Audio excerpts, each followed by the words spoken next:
नाग दोहे को उठा करके आउट ऑफ द कंटेक्स्ट कह के 85% बनाम 15% की राजनीति शुरू कर दी। राम बीच में कहां से आ जाते हैं, रामायण बीच में कहां से आ जाता है, वाल्मीकि कहां से बीच में आ जाते हैं, तुलसीदास अचानक से कवि से ब्राह्मण कैसे बन जाते हैं, ये सवाल है। श्री राम को तो स्वयं शिव और ब्रह्मा भी पूजते हैं। तुम नीच मनुष्य होकर के उनकी निंदा कैसे कर सकते हो? किसी अन्य धर्म के बारे में अगर ऐसा कहते तो आपका सर कलम करने का फतवा जारी हो चुका होता।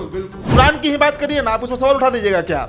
बाइबल पर सवाल उठा दीजिएगा क्या? जिंदवस्था पर सवाल उठा सकते हैं? कोई सवाल नहीं। सवाल उठेगा तो सिर्फ और सिर्फ इस देश में हिंदुओं के धर्म ग्रंथ पर। आपने सस्ता बूझ रखा है, सस्ता समझ रखा है हिंदुओं की भावनाओं का, आप जो मन सो कह देते हैं उनको। और धार्मिक किताबें जो कहता है पृथ्वी चिपटा है, चांद को तोड़ दिया गया, उसके बारे में भी बोलिए। तब जब बोलना ही है तो सबके बारे में बोलिए। क्या वो किसी पार्टी या किसी जाति विशेष के प्रवक्ता थे जो उनको ऐसा बयान देना चाहिए था? बीजेपी का खिलाफत करना कहीं से गलत नहीं है। आप बीजेपी का खिलाफत कीजिए। आपकी पूरी राजनीतिक धुरी जो है वो एंटी बीजेपी है, एंटी आरएसएस है। हम उस बात से सहमत होते हैं, जनता भी उस बात से सहमत हो जाएगी। वो एक शिक्षा मंत्री के सम्मानित पद पर रहते हुए जातीय वैमनस्यता फैला रहे हैं। सांप के समान हूं जो दूध पिलाने के बाद अपना फन फैलाने लगा। आपराधिक मुकदमा दर्ज होना चाहिए मंत्री जी पर। रोज शिक्षक अभ्यर्थी लाठी खा रहा है ना डाक बंगला चौराहा पर।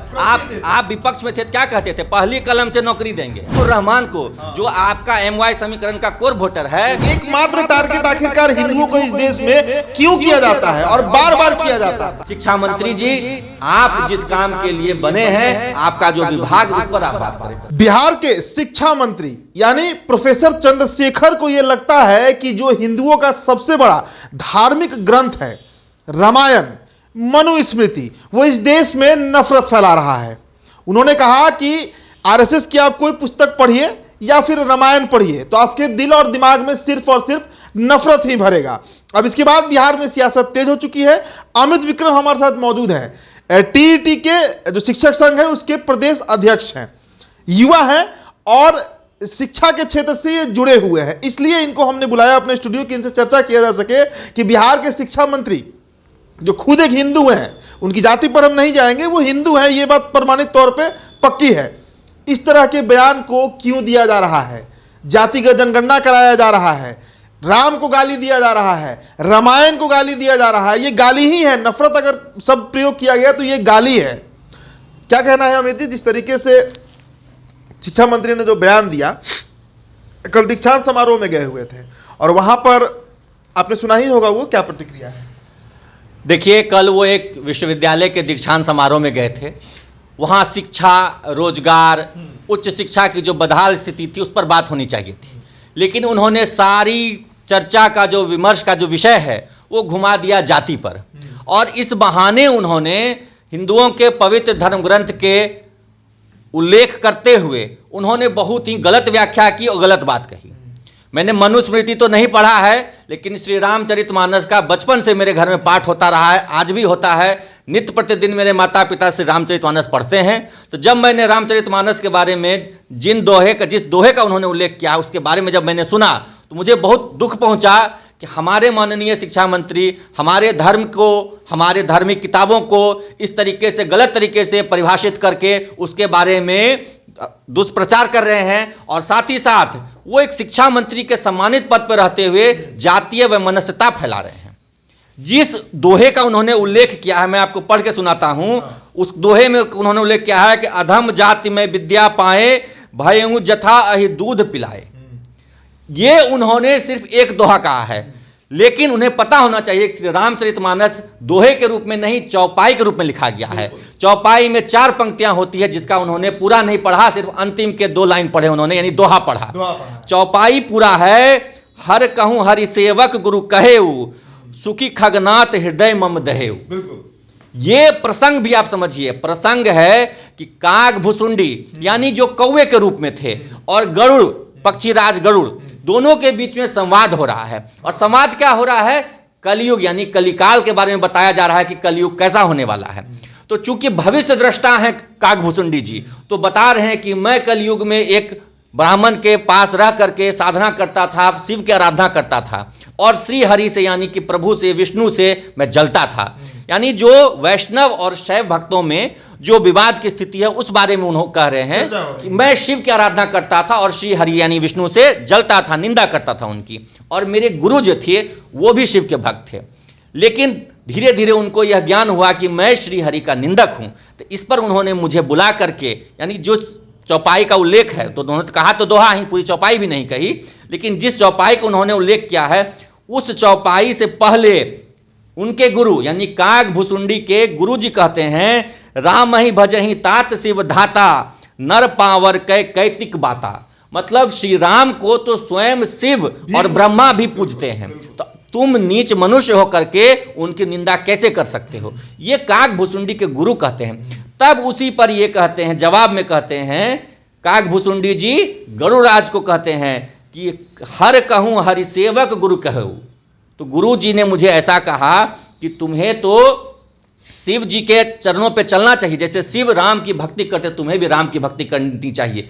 इस बात को सुन के मैं जल उठा, मैं नीच जाति, जाति का भी अर्थ समझना होगा, पता नहीं मंत्री जी समझते हैं कि नहीं।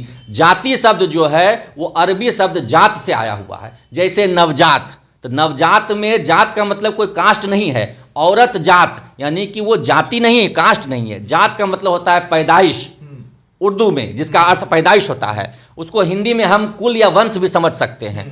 तो वहाँ पे कहा जाए मैं नीच पैदाइश का व्यक्ति, मैंने श्री राम पर प्रश्न चिन्ह खड़ा किया, उनकी निंदा की, इसलिए मैं उस सांप के समान हूँ जो दूध पिलाने के बाद अपना फन फैलाने लगता है। तो यहाँ पे काग भुसुंडी जी यानी कि जो कौवे के रूप में हैं, वो गरुड़ दूसरे पक्षी से संवाद करते हुए अपने आप को नीच और अधम कह रहे हैं, ना कि किसी जाति विशेष को या वर्ण विशेष को। और इस पूरे प्रसंग को आउट ऑफ द कंटेक्स्ट उठा करके एक दोहे को, पूरी चौपाई भी नहीं कोट की उन्होंने, उनको पूरी चौपाई कोट करनी चाहिए थी, एक दोहे को उठा करके आउट ऑफ द कंटेक्स्ट कह के 85% बनाम 15% की राजनीति शुरू कर दी। क्या वो किसी पार्टी या किसी जाति विशेष के प्रवक्ता थे जो उनको ऐसा बयान देना चाहिए था? आप एक विश्वविद्यालय के दीक्षांत समारोह में गए हैं, किस हैसियत से गए हैं? तो शिक्षा मंत्री हैं। आपको क्या बताना चाहिए कि भाई आपकी अब स्नातक की परीक्षा पूरी हो गई, डिग्री मिल गई, आपको परास्नातक की मिल गई, आगे आपका क्या रोजगार होगा, कितनी रोजगार सरकार दे रही है। जो अलग अलग विश्वविद्यालय के सेशन लेट हैं, मगध यूनिवर्सिटी के छात्र रोज प्रोटेस्ट करते हैं, उनको तो ये भगा देते हैं। अभी इनका घेराव किया गया था राजद कार्यालय में, लाठी डंडे चला के भगवा दिए उन्होंने।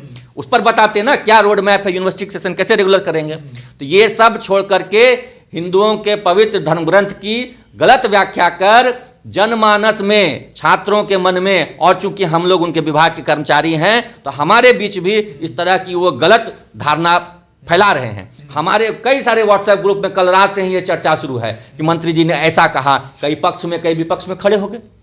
भाई शिक्षक हम लोग एक जात हैं, लेकिन जब हमारे मंत्री इस तरीके से जातीय विद्वेष की बात करेंगे, 85-15 वाला खेल चालू हो गया। बिल्कुल शिक्षक बट गए हैं भाई 85-15 के खेल में, क्योंकि उनके मंत्री बयान दे रहे हैं इस तरीके से, हमारे विभागीय मंत्री कर रहे हैं।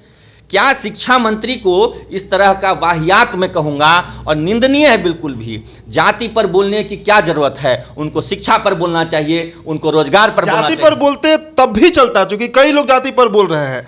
रामायण को नफरत फैलाने वाला ग्रंथ कह देना, मनुस्मृति की हम बात नहीं करेंगे, मनुस्मृति पर बहुत विवाद है, लेकिन रामायण पर विवाद नहीं है। रामायण एक ऐसा धर्म ग्रंथ है जो हम निजी तौर पर मुझे लगता है कि हर हिंदू उसका सम्मान करता है, जाति से उठकर करता है, चाहे वो मल्लाह हो, केवट हो, दुसाध हो, राजपूत हो, भूमिहार हो, बनिया हो, बढ़ई हो, लोहार हो, कोई भी जाति हो, सभी सम्मान करते हैं रामायण का। बिल्कुल मैं यही कहना चाह रहा हूं कि श्री रामचरितमानस का बचपन से मैंने अध्ययन किया है। जब मैं बहुत छोटा था तो मेरे नाना जी डेली रात में हम लोग नानी घर जाते थे तो पढ़ते थे। आज भी हमारी माताजी और पिताजी हमारे डेली रामचरितमानस का अध्ययन करते हैं। हमारे लिए पूजनीय ग्रंथ है, हम लोग हाथ पैर धो करके उसको स्पर्श करते हैं। और हमारे पवित्र ग्रंथ की गलत व्याख्या, अगर कोई तार्किक सही बात उन्होंने कही होती तो एक विमर्श का विषय हो सकता था, लेकिन आउट ऑफ द कंटेक्स्ट चौपाई में से आधा हिस्सा दोहे को उड़ा करके बिना प्रसंग के साथ आपने कह दिया कि 85% बनाम 15% की बात कही गई है, कि आपको शिक्षा से वंचित करने की बात कही गई है। कहीं ऐसी बात नहीं है। रामायण काल में तो केवट राज हुआ करते थे, उनका राज परिवार हुआ करता था, राजा हुआ करते थे। कहाँ किसको वंचित किया गया था भाई? और out of the context, out of the, आप पर तो एकदम आपराधिक मुकदमा दर्ज होना चाहिए मंत्री जी पर। तेजस्वी जी को इसका संज्ञान लेना चाहिए कि क्या वो हिंदुओं के धर्म ग्रंथों को इस तरीके से अपमानित करने के लिए उन्हें शिक्षा मंत्री बनाया गया है या शिक्षा में सुधार के लिए बनाया गया है। उन्हें कार्रवाई करनी चाहिए और शिक्षा मंत्री को इस बयान के लिए लिखित माफी मांगनी चाहिए। हिंदुओं की भी कोई जनभावना है, हमारी धार्मिक भावना है। आप किसी अन्य धर्म के बारे में अगर ऐसा कहते तो आपका सर कलम करने का फतवा जारी हो चुका होता। बिल्कुल। लेकिन हम लोग सहिष्णु हैं, हम लोग सम्मान करते हैं, ठीक है, विमर्श होना चाहिए, लेकिन तार्किक विमर्श होना चाहिए। आप कोई तार्किक बात कहते कि हाँ ये प्रसंग में ऐसा क्यों हुआ, लेकिन ना प्रसंग की बात बताई आपने, ना पूरी चौपाई पढ़ी। पूरी चौपाई तो पढ़ते, काक भुसुंडी और पक्षीराज गरुड़ जी का संवाद है, ये भी तो बताते। और उतना छोड़िए, संविधान की बात कीजिए ना सीधे। संविधान क्या कहता है कि आप किसी के धार्मिक भावना को ठेस नहीं पहुंचा सकते हैं, आप किसी के विश्वास पर, उसके आस्था पर आप सवाल नहीं उठा सकते हैं। ये तो भारतीय संविधान कहता है, कॉन्स्टिट्यूशन ऑफ इंडिया इस बात को कहता है कि आप किसी के भी धार्मिक भावना पर ठेस नहीं पहुंचा सकते हैं। रामायण को छोड़ दीजिए, कुरान की ही बात करिए ना, आप उसमें सवाल उठा दीजिएगा क्या? बाइबल पर सवाल उठा दीजिएगा क्या? जिंदवस्था पर सवाल उठा सकते हैं? कोई सवाल नहीं। सवाल उठेगा तो सिर्फ और सिर्फ इस देश में हिंदुओं के धर्म ग्रंथ पर। कारण क्या है कि यहाँ के हिंदू सुनते हैं, सहते हैं, और फिर कुछ ही दिन बाद, 2 दिन के बाद यहाँ का लोग भूल भी जाएगा। 2 दिन के बाद यहाँ का लोग भूल जाएगा और फिर उन्हीं को वोट देगा। इसलिए ये लोग को राइट मिला हुआ है कि ये लोग को जो मन अनाप शनाप बोलते रहता है। ये लोग कैमरा पर आएगा जी, बिल्कुल। और ये इनकी मंशा ही है कि काम नहीं करना है, काम नहीं करना है। जनता को, शिक्षकों को, रोज शिक्षक अभ्यर्थी लाठी खा रहा है ना डाक बंगला चौराहा पर। आप विपक्ष में थे, क्या कहते थे? पहली कलम से नौकरी देंगे। उस लड़के अनीसुर रहमान को, जो आपका MY समीकरण का कोर वोटर है, उसको आपने लाठी डंडे से, जूते से पिटवा करके लहूलुहान कर दिया। और कहते हैं बिल्कुल, उसमें कितने बुरी तरीके से वो घायल हुआ था। और आप नौकरी देने के बजाय जात की बात करते हैं, धर्म की बात करते हैं। क्या ऐसे ही बिहार का विकास होगा? आप जब विपक्ष में थे तो कहते थे हम A to Z की बात करेंगे, सबको साथ लेकर चलेंगे, नौकरी देंगे, विकास करेंगे, 10 लाख नौकरी देंगे। क्या नौकरी दे रहे हैं? ये मंत्री जी नौकरी दे रहे हैं कि लड़वा रहे हैं लोगों को और धार्मिक भावनाओं का अपमान कर रहे हैं? हम किसी भी जाति से हो, किसी भी धर्म से हो। हमारे एक मित्र थे, कल रात के एक ग्रुप में हमें चैटिंग बंद करना पड़ा। मैं आपको दिखाऊंगा कि उसका नोटिफिकेशन, एडमिनिस्ट्रेशन जाकर, एडमिन ID जाके मैंने बंद किया, उसमें चैट, चर्चा शुरू हो गई।